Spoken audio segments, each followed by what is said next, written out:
طيب بسم الله الرحمن الرحيم إن الحمد لله نحمده ونستعينه ونستغفره ونعوذ بالله من شرور أنفسنا ومن سيئات أعمالنا من يهده الله فلا مضل له ومن يضلله فلا هادي له وأشهد أن لا إله إلا الله وحده لا شريك له وأشهد أن محمدا عبده ورسوله أما بعد رب اشرح لي صدري ويسر لي أمري واحلل عقدة من لساني يفقهوا قولي ربي زدني علما وارزقني فهما اللهم إنا نسألك علما نافعا ورزقا طيبا وعملا متقبلا السلام عليكم ورحمة الله وبركاته.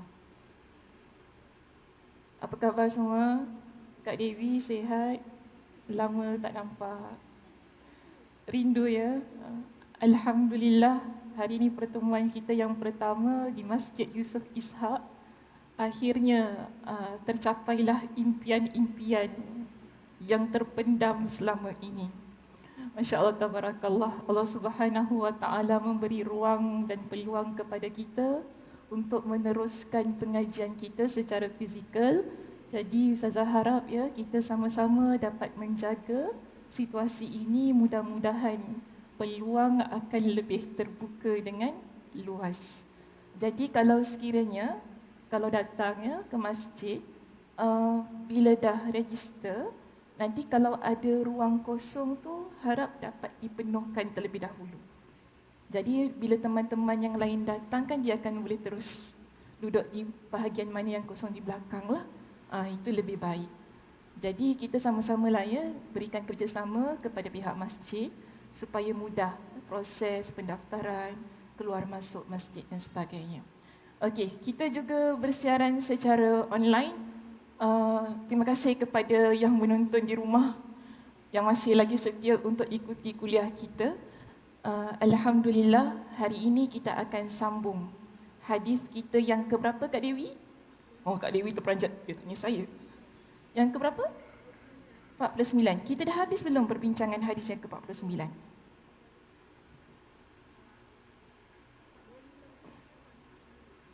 ke 45 ke 50 ke 51? Sekarang 50. Oh, ada pula orang cakap 50. Mana satu ni? Lama sangat kuliah dekat rumah tu, ikut ke tidak di rumah ni?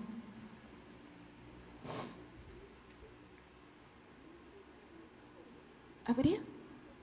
Kak Som. Oh, Kak Som kat sini. Oh, Kak Som selalu di rumah. Alhamdulillah. Selalu kita bye-bye di rumah ya. Hari ini kita bye-bye di sini. Baru saya nampak secara fizikal. Ya, Kak Zai.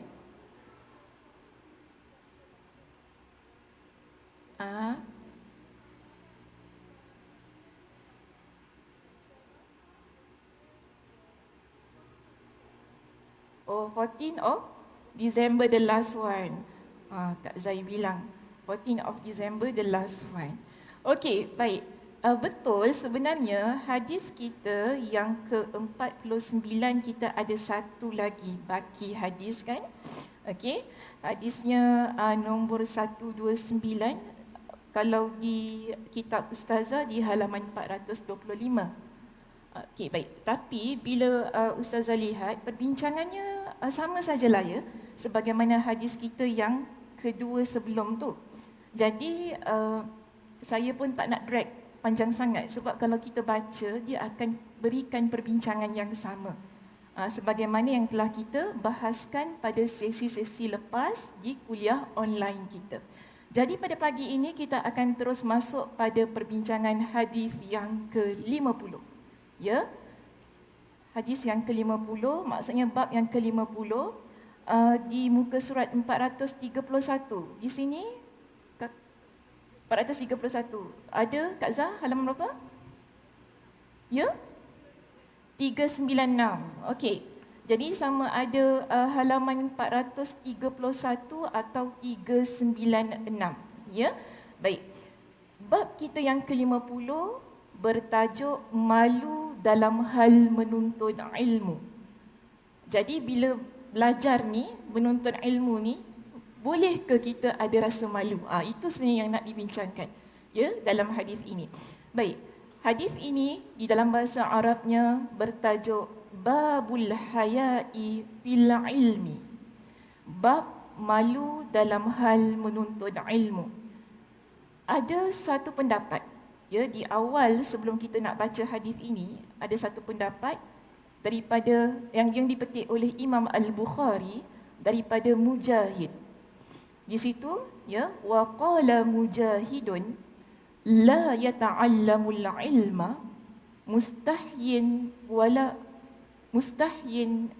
mustakbirun. Wa qalat Aisyatu ni'man nisa'ul ansar lam yamna'hunnal haya'u ay yatafaqqahna fid din. Maksudnya di sini, dan Mujahid berkata, Mujahid ini siapa? Dia adalah ulama di kalangan tabi'in. Okey? Di kalangan tabi'in, bukan sahabat Nabi ya, di kalangan tabi'in.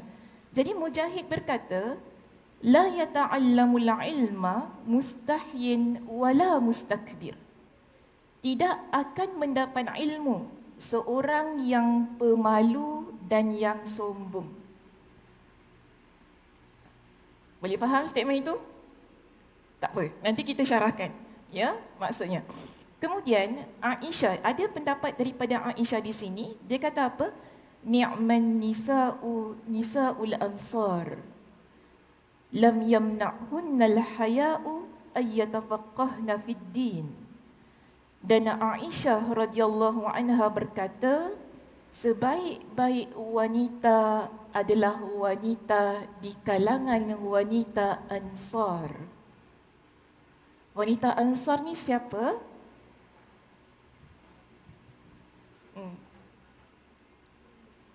Susah ya nak berbual dengan Ustazah sebab masing-masing mulutnya tertutup. Alhamdulillah mulut saya tak tertutup. Hanya wajah saja yang di-cover. Wanita apa tu tadi saya dengar Kak Azhar cakap? Madinah, yes, okey. Wanita Ansar ni maksudnya wanita yang merupakan penduduk tetap Madinah. Okey? Jadi Aisyah dia keluarkan satu pendapat. Dia kata apa? Sebaik-baik wanita adalah wanita Ansar. Kenapa? Bukan dia kata wanita-wanita daripada tempat lain tu tak baik, bukan gitu. Tapi ada sebabnya. Di sini dia kata begini, lam yamna'hunnal haya' an yatafaqqahna fid din. Sebab rasa malu tidak menghalangi mereka untuk mendalami ilmu agama. Kita orang perempuan, nak cakap tak ada rasa malu, marah pula ya. Malu tak? Kak So malu?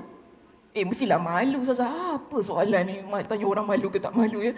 Kita orang perempuan, naturally, Allah Subhanahu Wa Taala ciptakan kita dengan rasa malu yang begitu tebal. Ya, wanita kalau hilang rasa malu, hilang ayunya. Kita pun lihat sayu je. Macam gitu. Jadi wanita ni malunya tebal. Sebab itu di sini Aisyah radhiyallahu anha dia explain. Dia kata kenapa wanita Ansar, mereka ni adalah wanita yang terbaiklah pada zaman itu. Kerana walaupun mereka ni ada rasa malu, tetapi rasa malu itu tidak menghalang mereka untuk mendalami ilmu agama. Okey, baik. Terus kita masuk kepada perbincangan hadis kita di sini, iaitu hadis nombor 130. Baik, saya baca ya hadisnya terlebih dahulu. Haddathana Muhammad bin Salam qala akhbarana Abu Muawiyah, telah menceritakan kepada kami Muhammad ibn Salam, yang mana dia berkata akhbarana Abu Muawiyah.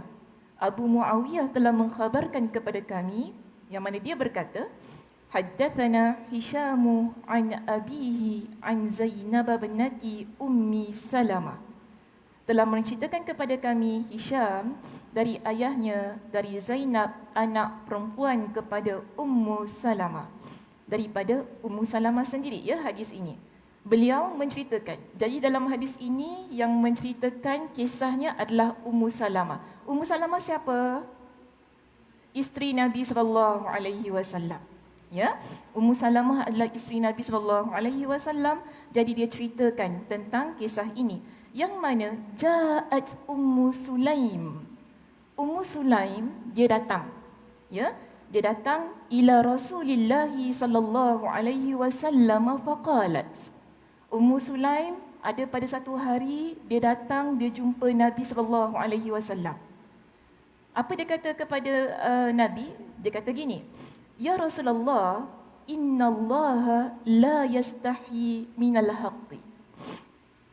Wahai Rasulullah, sesungguhnya Allah tidak malu ya untuk perkara-perkara yang benar. Perkara-perkara yang benar ni Allah tidak malu. Nanti kita jelaskan apa maksudnya. Fahal 'alal mar'ati min ghuslin idza talamat. Jadi persoalan dia sekarang kepada Nabi, dia tanya pada Nabi, kalau seorang wanita dia mimpi basah, perlu tak dia mandi wajib? Ni soalan Ummu Sulaim. Dia tanya pada Nabi dengan soalan sedemikian. Ya, kemudian Nabi pun jawab. Apa jawapan Nabi di sini? Qala an-nabiy sallallahu alaihi wasallam. Nabi sallallahu alaihi wasallam bersabda, "Idza ra'atil ma." Wanita tersebut dia wajib mandi ya jika dia nampak ada air mani. Jadi ini jawapan Nabi. Ummu Salamah bila dia dengar persoalan Ummu Sulaim itu, dalam riwayat ini ceritakan kepada kita, faghattat Ummu Salamah ta'ni wajhaha. Ummu Salamah dia malu, kan?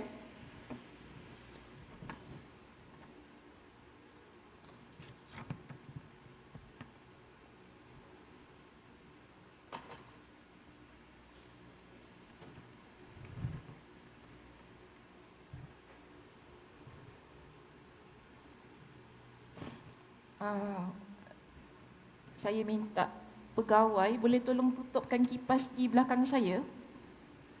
Jika ada pegawai di sini ya. Sebab saya ni alas sikit dengan kipas. Dia sejuk, saya sejuk. Ada sesiapa boleh tolong bantu tutupkan kipas di bahagian ruang bilik imam ni? Sudah ya? Okey, alhamdulillah, terima kasih.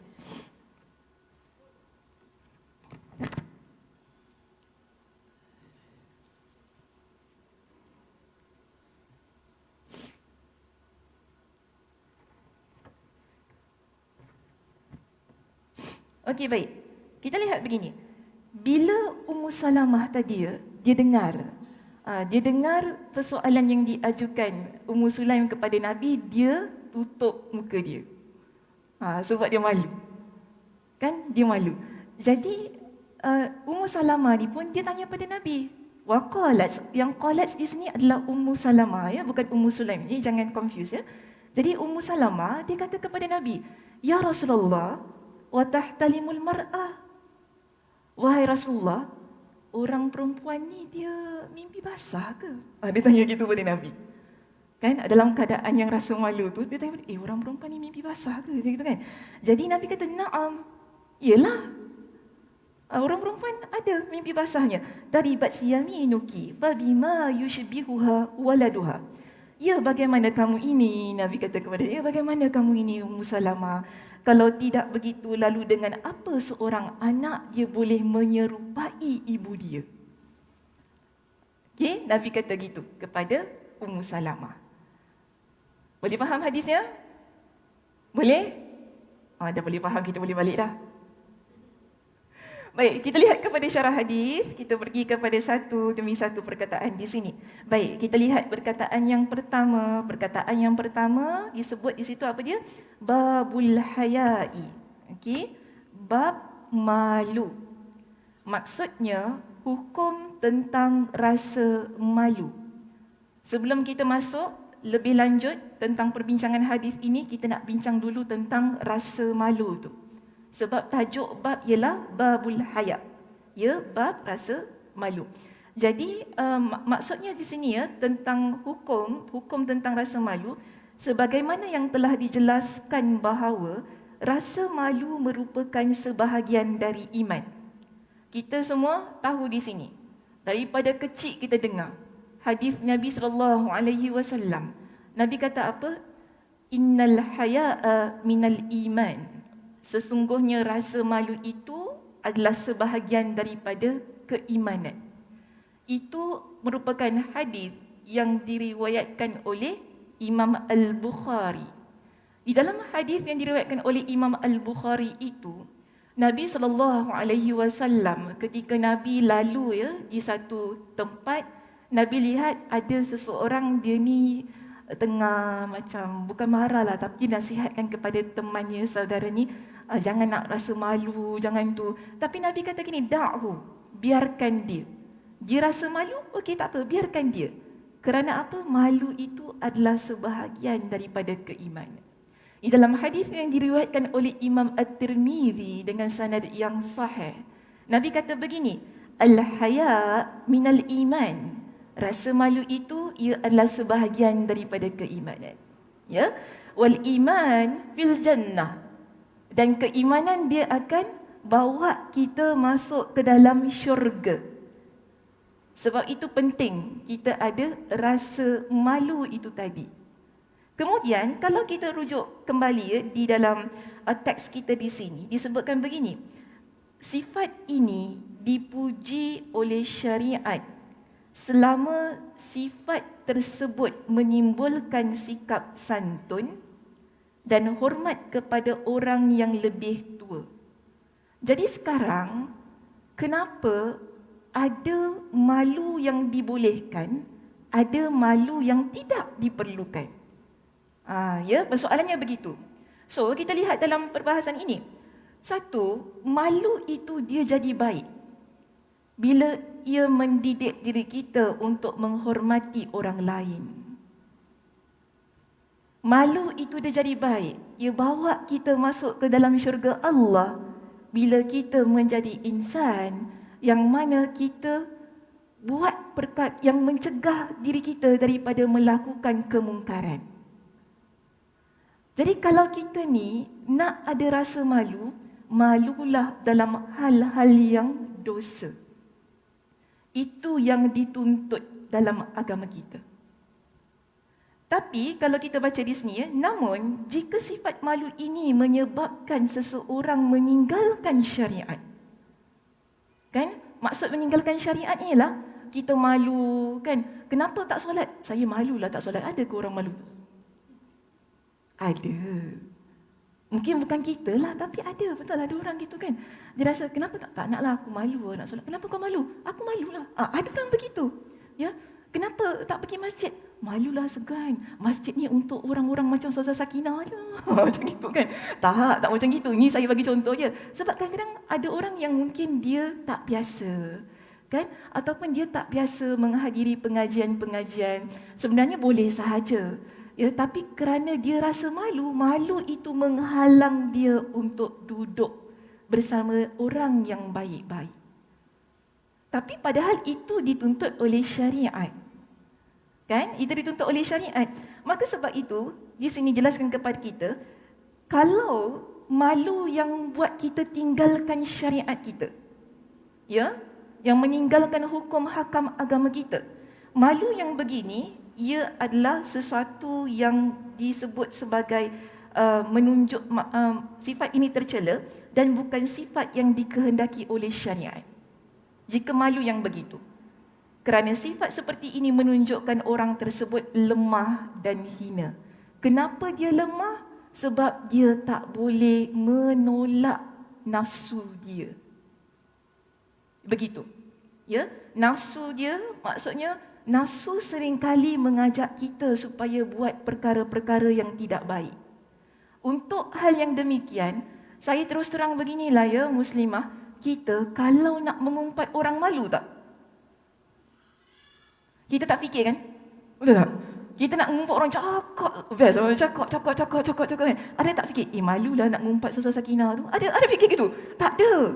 Perasaan malu tu dia tak datang pada diri kita. Dia tak ada. Kita nak buat dosa ni, malu tu tak ada tau. Tapi bila kita nak buat baik, selalunya malu.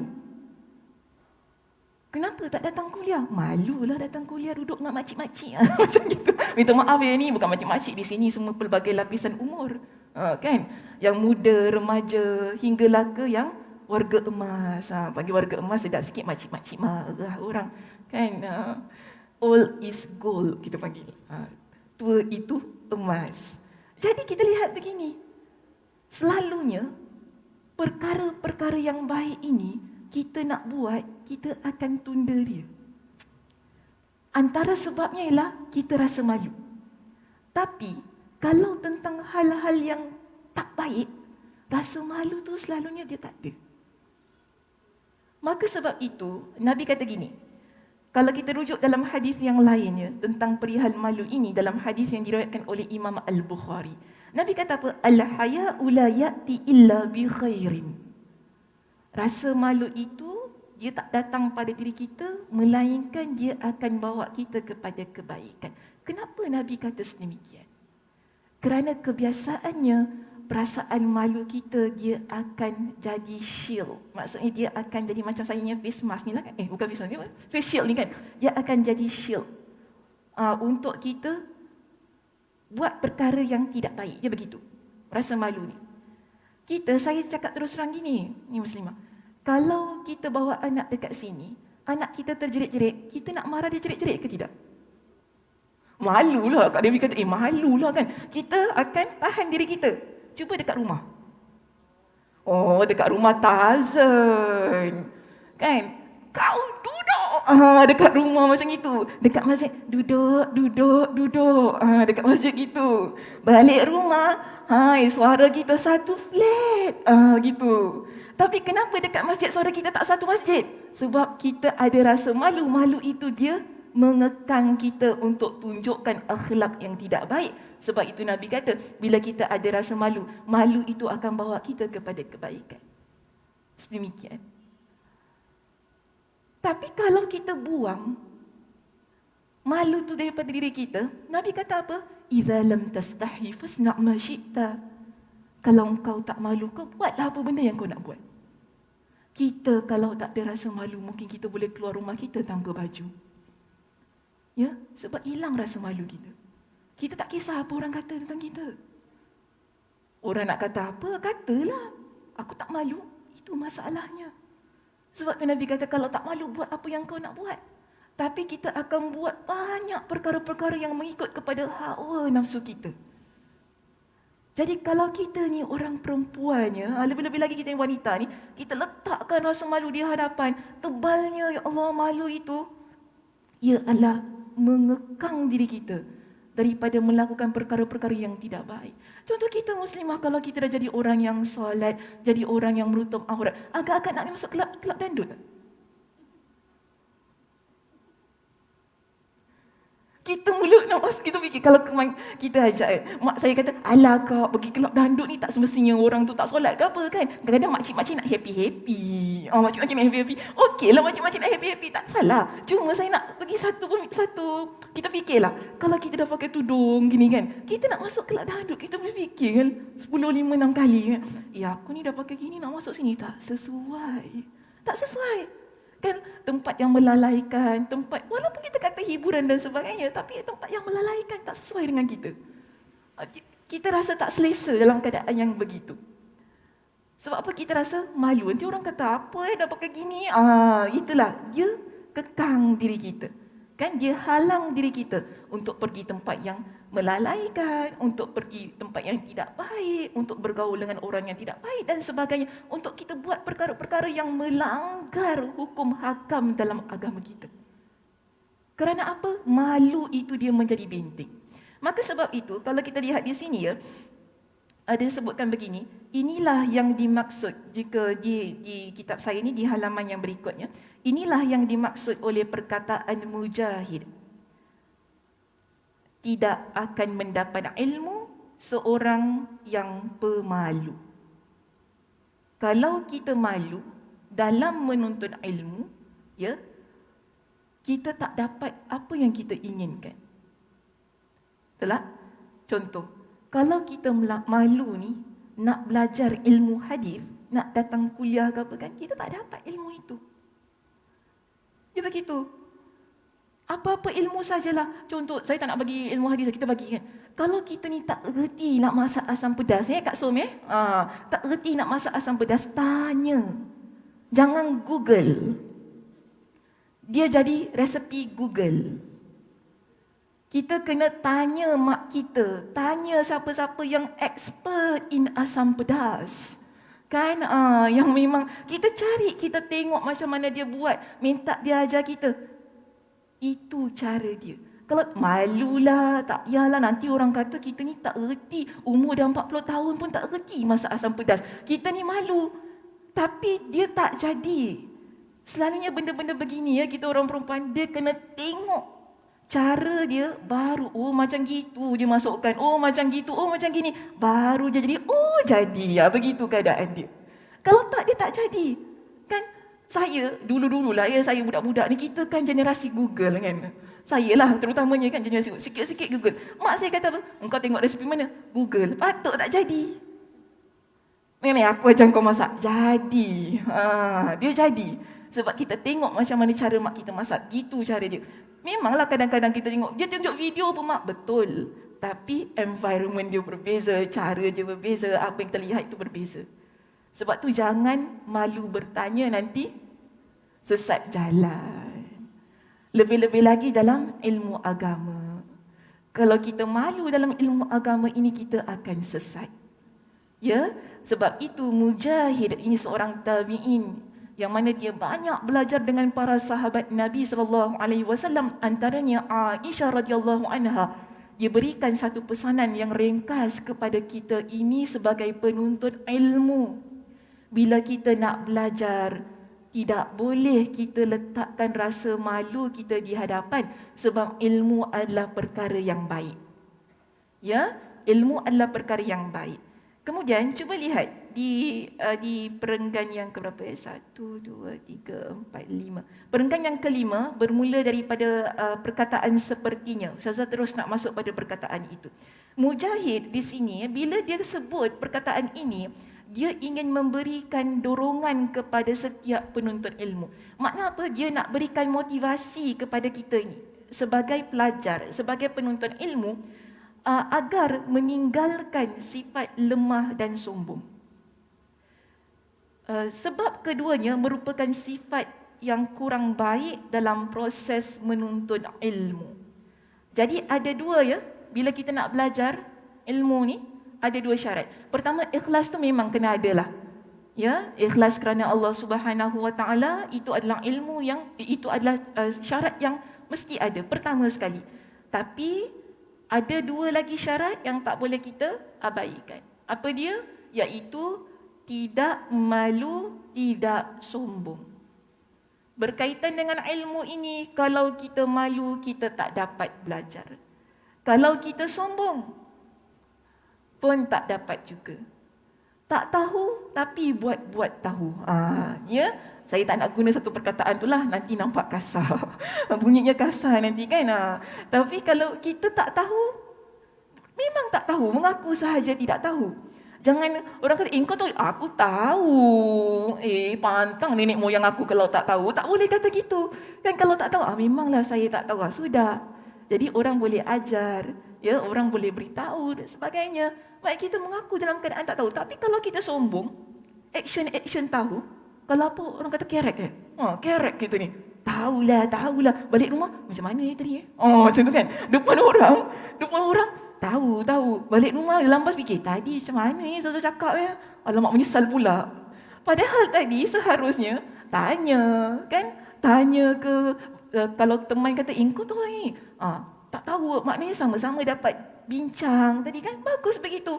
Tapi kalau kita mengenepikan diri kita dengan alasan konon-konon kita tahu, kerana apa? Kita malu orang tahu kita tak tahu kan, dan kita sombong dengan ketidaktahuan kita, kita akan jadi insan yang rugi.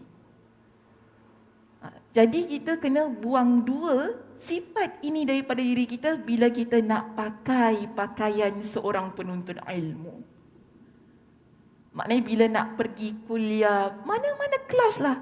Tak kira, tak semestinya kuliah di masjid. Apa-apa pun ilmu yang kita belajar di mana saja kita belajar. Kita belajar di universiti ke, college ke, apa-apa, sekolah ke apa. Pesan pada anak-anak kita. Ya, kalau nak belajar, tak boleh malu, tak boleh sombong. Dua ni. Kalau ni dua ada, ilmu tu dia masuk telinga kanan, keluar telinga kiri. Dia begitu.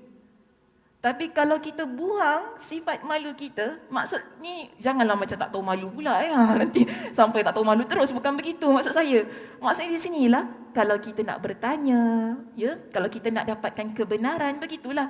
Kita janganlah sampai malu sangat kan? Macam tadi Ummu Sulaim, kita tak habis cerita tadi pukul berapa? Oh, dah nak habis masa dah. Kita ni nanti minggu depan kita masuk ya tentang cerita Ummu Sulaim tu. Saya nak ambil sedikit. Macam Ummu Sulaim tadi, saya tanya, kita kalau nak tanya tentang air mani tu agak-agak nak tanya ustazah ke tanya ustaz?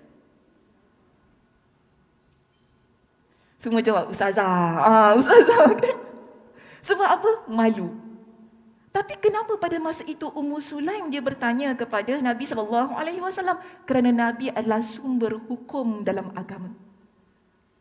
Ya, kita hari ni janganlah pula tiba-tiba tanya ustaz. Ya Allah, ya Tuhan, ustaz lari agaknya. Ustaz kata, Allah, dia tanya soalan ni. Ustaz muka merah tiba-tiba kat depan. Ya, kalau kita tiba-tiba tanya itu kan. Maknanya kita dah ada alternatif. Dah ada ustazah. Terbaik tanyalah ustazah begitu. Cuma pada zaman itu tadi, kenapa Ummu Sulaim dia pergi kepada Nabi? Sebab Nabi SAW adalah Nabiullah. Yang mengajar tentang hukum hakam. Ya, nak tanya siapa lagi kalau tak tanya pada Nabi? Begitu keadaannya. Sampai nanti kita akan bincangkan Aisyah dan juga Ummu Salamah dalam riwayat-riwayat yang lain, mereka ni ada ucap satu perkataan lah kepada Ummu Sulaim. Dia kata apa? Kau ni buat malu orang perempuan lah Ummu Sulaim. Dia kata macam tu. Kau ni Ummu Sulaim buat malu orang perempuan lah. Kan cakap benda ni kat depan Nabi pula. Tapi itu macam tadilah Aisyah kata, lam yamna'hunna. Rasa malu tu dia tidak menghalang dia sebagai antara wanita Ansar untuk tanya tentang hukum hakam agama. Ya? Okey, itu saja perbincangan kita pada pagi ini. Saya minta maaf sebab itu sajalah waktu yang diberikan kepada kita. Ya?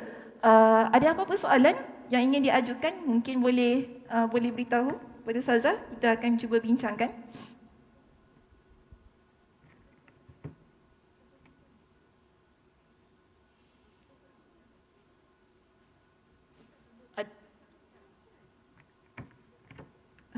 Orang tanya dah, Ustazah pukul 11 kan? 10.45 kita kena bersurai. Okey? 10.45 perlu bersurai daripada masjid. Jadi sebagaimana yang kita ketahui, jangan berlegar-legarlah di kawasan masjid. Lepas 10.45, 10.50 gitu boleh bersurailah nanti bila kuliah selesai. Gitu je punya atur cara programnya begitu. Jadi saya berhenti 10.30, 10.35 untuk saya beri ruang lah ya kepada muslimah semua. Jika sekiranya nak tanya apa-apa soalan, dipersilakan. Kak Dewi ada tanya apa-apa Kak Dewi? Dah lama tak jumpa Ustazah ni kan? Okey, kalau nak tanya apa soalan, angkat tangannya. Nanti saya akan berikan fokus kepada yang bertanya. Oh yes, Ustaz yang comel berikan kita mic ke sini. Kalau ada siapa nak tanya, silakan. Kak Zai ada nak tanya apa-apa? Jangan malu, kita baru belajar tadi. Ya, Ustaz boleh berikan kepada Kak Zai.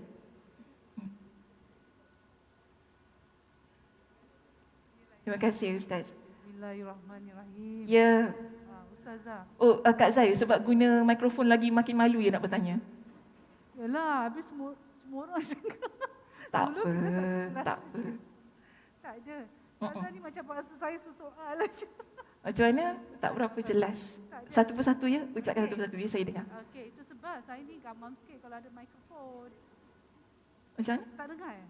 Tak berapa jelas. Tak ada. Saya cakap, Mm-mm. saya gamam sikit kalau kat mikrofon. Nak tanya pun dah tak tahu apa nak tanya. Sekejap Kak Zai boleh... No, I mean you tarik sikit you punya mic. Dia punya... Ya. Okey.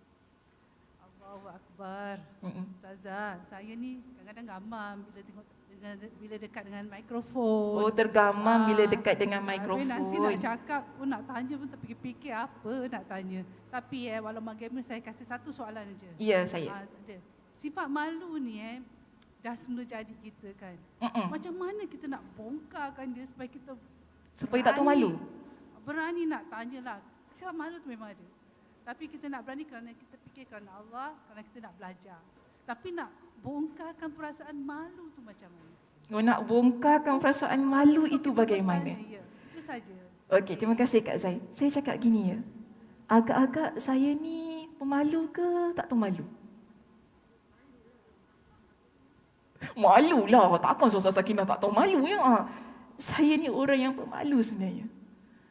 Tapi macam mana kita bongkar rasa malu tu? Kerana kita tahu kita perlu menyampaikan ilmu. Ya. Contoh, saya kata contoh. Pertama kali bila masjid ditutup, semua call Ustazah suruh buat video. Saya tak suka buat video ni, saya kata. Kan? Tak nak. Saya kata saya tak nak. Sebab siapa? Saya malu. Kita, yalah, mungkin kita tidak ada keyakinan. Ya, lagipun nak cakap dengan tak ada manusia dekat depan ya, nak cakap dengan siapa, bila cakap seorang kan. Kita, tapi pertama sekali ialah sebab kita rasa malu. Kan? Mimik muka kita macam mana? Muka aku berkerut ke muka apa kan? Nanti orang cakap tengok muka kita sebab dia betul-betul zoom kan. Kalau kita buat video ni betul-betul muka kita. Orang nampak muka kita je. Tapi kalau belajar gini lain. Kejap-kejap orang tengok kipas, kejap-kejap orang tengok meja saya, kejap-kejap orang tengok saya punya facial ni kan. Dia lain. Tapi kalau kita mengajar secara tu, orang akan fokus pada wajah kita sahaja. Jadi sebab tu kita rasa malu. Namun, bagaimana kita membongkar rasa malu itu ialah bila kita tahu apa yang kita nak buat itu adalah perkara yang merupakan tanggungjawab kita. Ya? Tanggungjawab kita sebagai guru, perlu menyampaikan ilmu. Kan? Ada muslimah-muslimah yang memerlukan kita untuk kita ajar mereka, untuk kita sambung pengajian. Tanggungjawab kita. Sama juga dalam keadaan kehidupan kita yang biasa ini. Jika kita tahu apa yang kita nak buat itu adalah perkara yang tidak melanggar syariat. Perkara yang mendatangkan kemaslahatan, kebaikan untuk diri kita kan?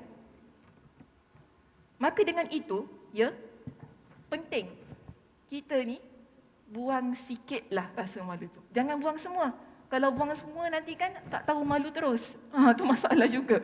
Jadi kita buang sedikit rasa malu itu untuk kita teruskan apa-apa yang baik dalam hidup kita. Satu je kat saya, ya. Fikir terlebih dahulu, ini saya buat kerana apa? Jika kerana Allah, teruskan. Jika kita tahu ini adalah sesuatu yang mendatangkan kebaikan kita dunia dan akhirat, teruskan. Mungkin ada saya kata begini ya, jika awal-awal orang wanita yang dia belum lagi berhijrah mengenakan hijab, first time dia nak gunakan dia rasa malu. First time. Dia rasa malu, alah seganlah nanti orang kata kita macam makcik-makcik. Pakai tudung ke apa kan. Betul, ada orang datang jumpa saya cakap gitu. Ya, Ustazah saya malulah, nanti orang kata saya gini, saya gini. Kita nak buat perkara baik kan? Kerana Allah, jalan terus. Jangan jadikan alasan malu itu tadi sebagai penghalang untuk kita mendekatkan diri kita kepada Allah.